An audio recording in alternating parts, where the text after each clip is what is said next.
নামেই তিনি একজন প্রধান শিক্ষক। আসল কাজ ছিল তদবির বাণিজ্য আর প্রভাব খাটিয়ে নিজের আখের গোছানো। ক্ষমতার দাপটে 16 বছরে বিশ্ববিদ্যালয়ের বিভিন্ন খাত থেকে কোটি কোটি টাকা আত্মসাৎ করে শহরের প্রাণকেন্দ্রে গড়েছেন আলিশান বাড়ি, ব্যাংকে জমিয়েছেন কোটি টাকা। বলছি কুষ্টিয়ার ভেড়ামারা উপজেলার হালিমা বেগম একাডেমি মাধ্যমিক বিদ্যালয়ের প্রধান শিক্ষক শফিকুল ইসলামের কথা। প্রধান শিক্ষক পরিচয়ের বাইরে তিনি ছিলেন ফ্যাসিস্ট আওয়ামী রাজনৈতিক দলের নেতা। গেল বছরের 6 আগস্ট বিদ্যালয়ের নিজ কক্ষে নারী কেলেঙ্কারির ঘটনায় এলাকাবাসীর হাতে ধরা পড়ে আত্মগোপনে চলে যান তিনি। এরপরও বন্ধ হয়নি তার বেতন ভাতা। কুষ্টিয়া থেকে নূর আলম দুলালের প্রতিবেদন।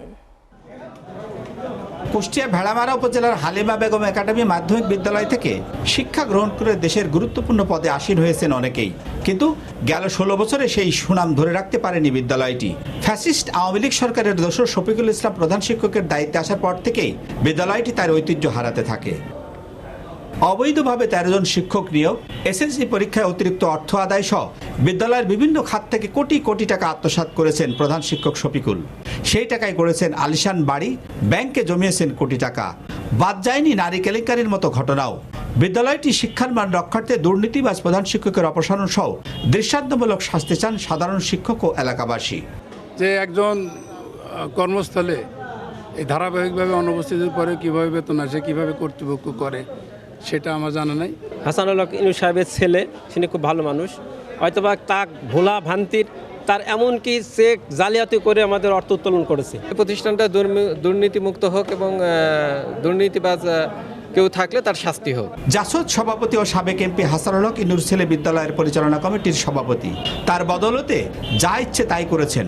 5 আগস্ট বিদ্যালয়ের মধ্যে ফ্যাসিস্ট আওয়ামী লীগ ও ছাত্রলীগের ক্যাডারদের অবস্থানের সুযোগ দিয়ে বৈষম্য বিরোধী ছাত্র জনতার উপর হামলা করিয়েছিলেন তিনি।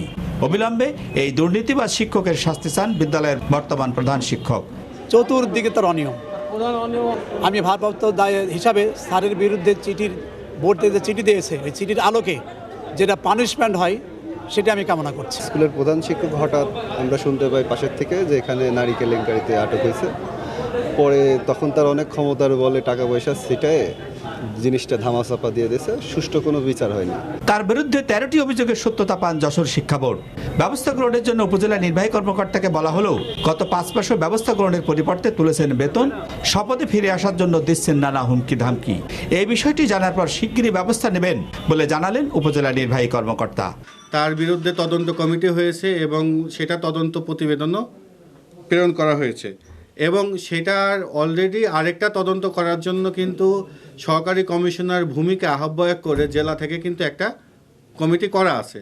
তো যেহেতু কমিটি করা আছে সেটা তদন্ত হবে, সেই তদন্ত সাপেক্ষে সেই বিষয়গুলো উঠে আসবে।